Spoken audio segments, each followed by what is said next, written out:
Ronaldo was born on the 5th of February 1985 in Lisbon, Portugal, to really poor parents. See, his dad Jose Diniz used to be a kit man for a local club in Portugal and Orinha, and his mom, well, she just managed to get by. Add this to the fact that they lived in a one-room apartment with Ronaldo's older siblings with no food to eat sometimes, and life was tough. Still, despite all that hardship, Ronaldo found the one thing he could use to escape all his troubles at the time. But what he didn't know was that this sport was going to change his life. Football. Soon as he could walk, Ronaldo spent countless hours every day trying to get better. He was always out in the streets putting in the hard yards, until one day he got his big opportunity when a local scout came along and offered him the chance of a lifetime. Sporting Lisbon. At the time, the club was looking at taking a couple of talented kids into the academy, and Ronaldo was one of the selected few, but they still had to pass a final trial before they got in. And in Ronaldo's words, this game changed everything. Trial day. And just before the start of the game, the scout came in and broke the message to the kids. Whoever scores the most goals, that's the person we pick. As soon as Ronaldo heard that, he was locked in. He scored a goal,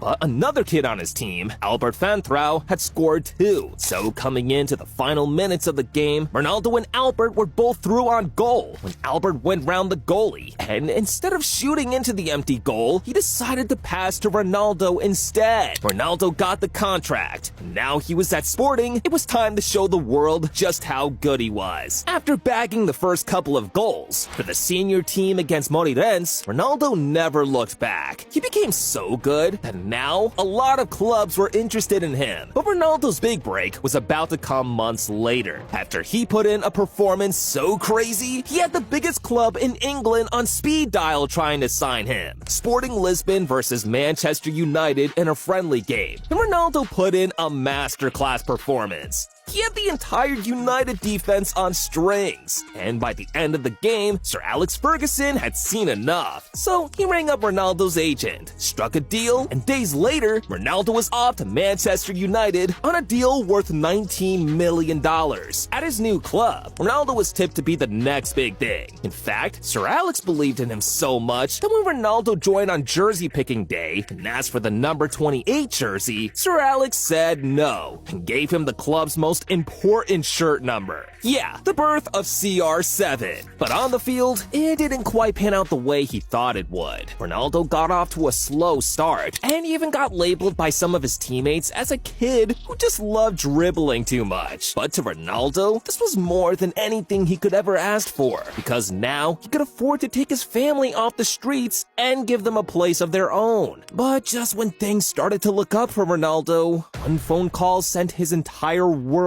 crashing down. His dad, Jose Diniz, fell sick. Now, Ronaldo's relationship with his dad was kinda complicated, because all those years growing up, he just wanted to get closer to his old man. But his dad was so sick and tired of not being able to provide for Ronaldo and the family that he started drinking, and now he developed liver issues. Quickly, Ronaldo asked for permission to leave the club so he could go see his dad, and as soon as he got to the hospital, Ronaldo made a promise to do everything he could to keep him alive. But in the end, it was too late, because days later, Jose Diniz was dead. And it shattered Ronaldo. But it was here that Ronaldo got his elite mentality. Because right after this incident, Ronaldo knew all he had left was his mom and siblings. They were family now. So he made another promise to become the best in the world just to see them happy. And 2 years later, Ronaldo fulfilled his promise on the biggest stage. That 2007-08 season was special for Ronaldo. He scored a record high 31 goals in the league. Add that to being the Champions League top scorer and winning the competition too. And months later, Ronaldo was officially the best footballer on the planet.